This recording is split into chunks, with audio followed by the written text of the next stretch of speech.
to die, to sleep no more. And by a sleep to say we end the heartache, and the thousand natural shocks that flesh is heir to. 'Tis a consummation devoutly to be wished, to die, to sleep, perchance to dream. Well, enough of that crap. I'm gonna go beat up some Jigglypuffs.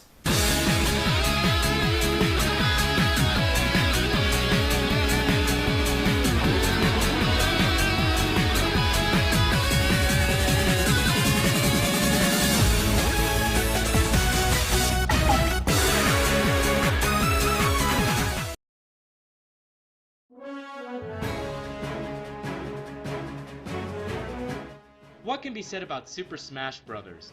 It's one of the most beloved fighting game series in the gaming community. It's easy to learn, fun to play, and brings tons of classic video game characters together in one setting.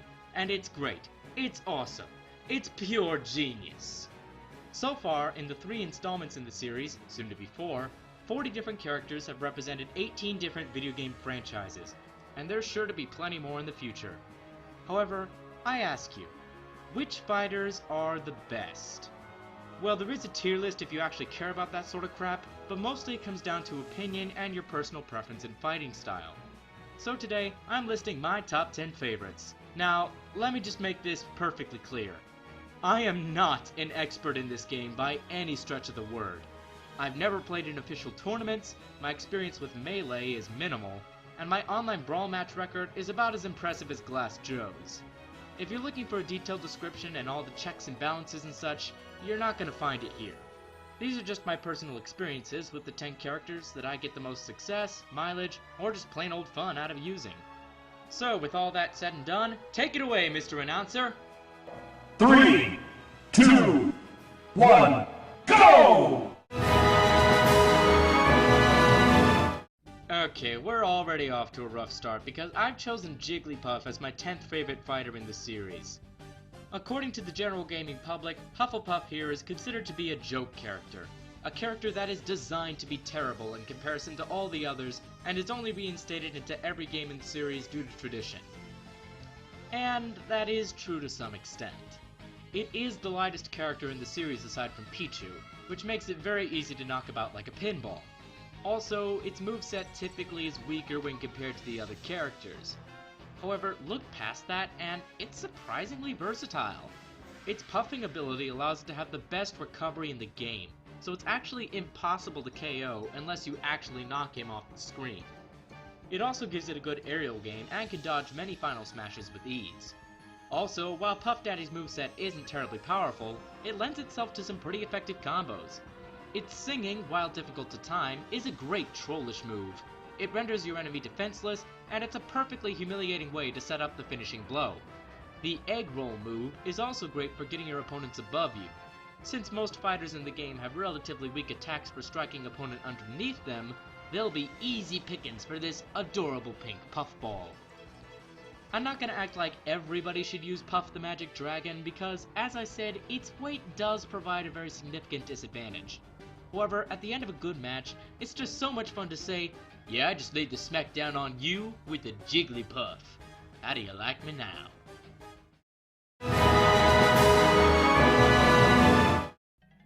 My guess is that a lot of you would not have expected King Dede to appear on this list.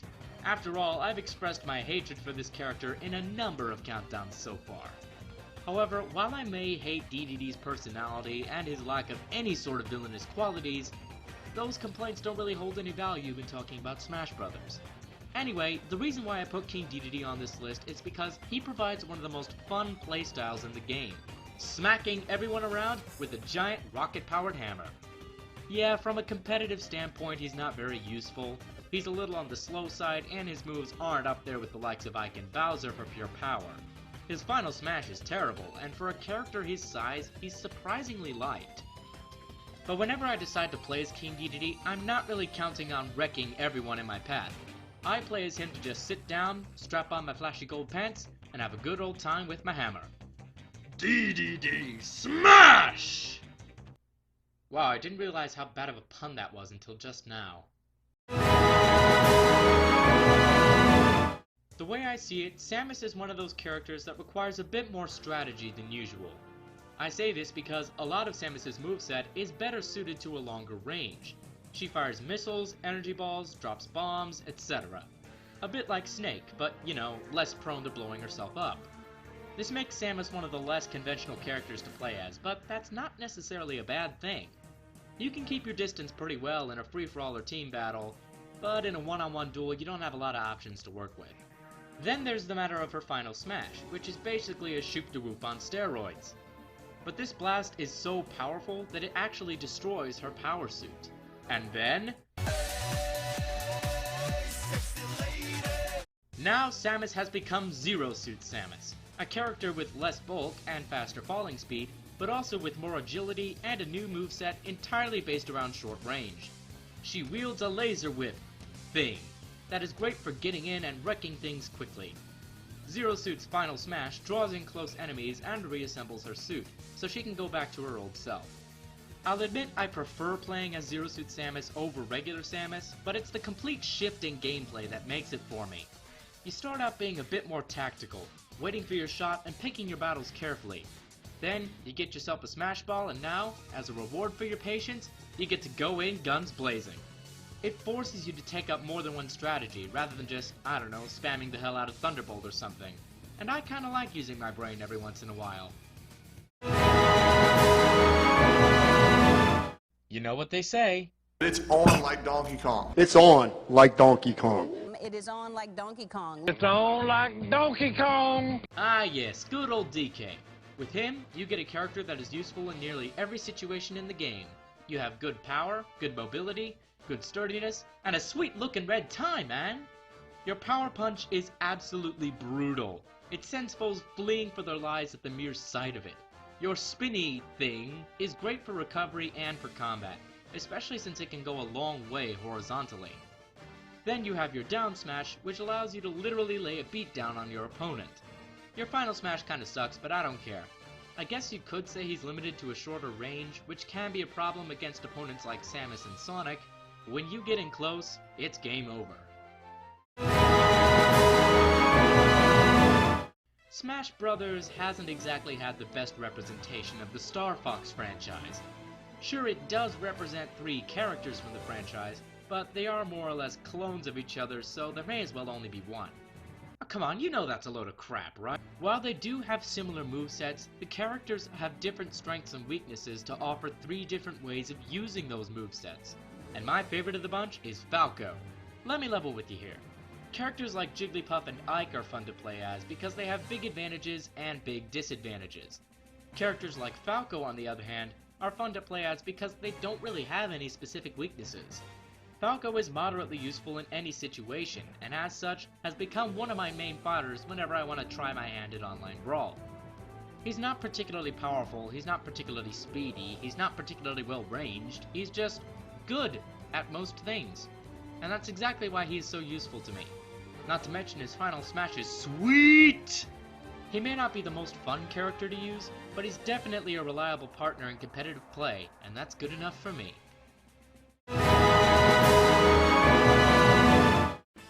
Oh my gosh, Meta Knight is so OP, he's so cheap, and anyone who uses him is a moron, and totally unsportsmanlike. Well, random commenter, to that I say, I agree, for the most part. Meta Knight's attacks are very quick and powerful, and in the right hands, they can be used incredibly effectively, even to the point where it might be considered harassing. But that doesn't mean I can't enjoy using Meta Knight. Like I said, he excels pretty well in most categories. He has power, he has agility, he has versatility. His attacks are very quick and require you to predict them in order to avoid them. His wings give him a good recovery, aerial game, and dodging ability for final smashes. Speaking of final smashes though, I could never really figure out how his worked. Did they have to be under the cloak? On the same level as Meta Knight? Right next to him? And then sometimes it even hurts your teammates! Yeah, ain't that rich? Other than that though, Meta Knight doesn't have any major weak points that I can see. It's an easy character to pick up and it's a worthwhile character to keep along. Sure, it may be easy mode for Brawl, but that's kinda nice once in a while. When it comes to Sonic, you've got one main tactic at your disposal. Speed. Obviously. Sonic is the fastest character in Brawl, and as such, your main battle strategy with him is most likely going to revolve around hit-and-run maneuvers. You don't really have any super powerful attacks at your disposal with him, so your best bet is to run in, attack, then run back out before you get into trouble. To some, this strategy is too much of a hassle, and they just want to switch back to Ike to go in and destroy things. But I, like many others, find this tactic to be rather useful when done right. Sonic's moveset and speed are built for this sort of fighting style. All his standard punches and kicks are wicked fast. His spinball move is very tricky to avoid if you don't see it coming, and it forces your opponents into the air where they can be easily picked off, either by you or a teammate. His kicking is a good way to get into a situation quickly. Even his recovery move seems like it was designed to get out of a bad situation. Plus, there's his final smash, which is just... As Super Sonic, he can now fly super fast, and just touching him causes a good deal of damage and a lot of knockback. Long story short, someone is going down when this bad boy comes out to play. You may have noticed on this list that I'm not really favorable to one particular playstyle in Smash Bros. I enjoy how all the characters have different ways of battling, and I personally enjoy changing characters and adapting to the different playstyles rather than hammering one to perfection. Then again, maybe that's why online tears me apart so often, but that's not going to change the way I do things. Sometimes I get into a match, and there's this one character that's being a real problem that day. I keep getting outsped or outpowered or whatever else, and it's really getting on my nerves. Oh, if only I could change characters right in the middle of a match! This is where the Pokemon Trainer gets its appeal. Now, the Pokemon Trainer doesn't actually go in and fight. That would just be ridiculous. So instead, he sends in his Squirtle, Ivysaur, and Charizard to fight, just like in the real game. Squirtle is the nimble one, fast on his feet and quick with his attacks, but not terribly powerful. Ivysaur is the most balanced of the three, having good power, good mobility, and good range. Then you have Charizard, who is the powerhouse of the bunch and also the slowest. Plus, you can switch between them at any time it suits your needs. Need someone to outmaneuver a pesky Ike? Send in Squirtle. Need to get the finishing blow on a stubborn Bowser? Charizard is your guy. Need to stay out of range of Samus? Ivysaur is what's up. It's that extra layer of potential options that makes Pokemon Trainer one of my favorites. With other characters, you're pretty much stuck with what you've got. But with him, you can adapt to your changing needs and situations and pick the style best suited to it. Oh, and their final smash? Freaking awesome. And that makes it 3 for 3 for the Kirby representatives on this list. Well, I guess I can't be too surprised. After all, Kirby is owned and produced by HAL Labs. It's no wonder they'd give their biggest selling franchise some of the best representation. Anyway, let's talk about Kirby. Oh my, is this little guy fun to play with. It's like if Jigglypuff actually knew how to fight. Kirby has the same puffing ability as Jigglypuff, which gives it a brilliant recovery, air game, and dodging ability. Also, you have what I like to call the Anime Samurai Super Jump Attack Beta 2.0, which gives you one last bit of recovery and can strike an opponent up to 3 times. Next, you have the hammer, and as I said with King Dede, hammers are a lot of fun in this game, except when they're coming after you.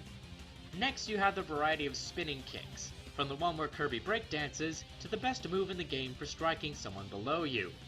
Then, you come to my personal favorite of the bunch, the Falling Rock of Death. It's really quite extraordinary how much fun this one move is. Dropping out of the sky and smacking all 3 of your opponents at once, there's nothing like it, guys. Of course, there are a couple of things about Kirby that aren't so hot. For instance, his final smash is simple to dodge, deals minimal damage, and actually gives your opponent the opportunity to heal themselves afterward. Also, the Vacuum Mouth of Death, while it sounded cool on paper, I never really found much use for. Most of these don't really offer a lot of benefit to Kirby, but if you can manage to get one from Donkey Kong or Captain Falcon, it can prove to be quite effective. Speaking of which...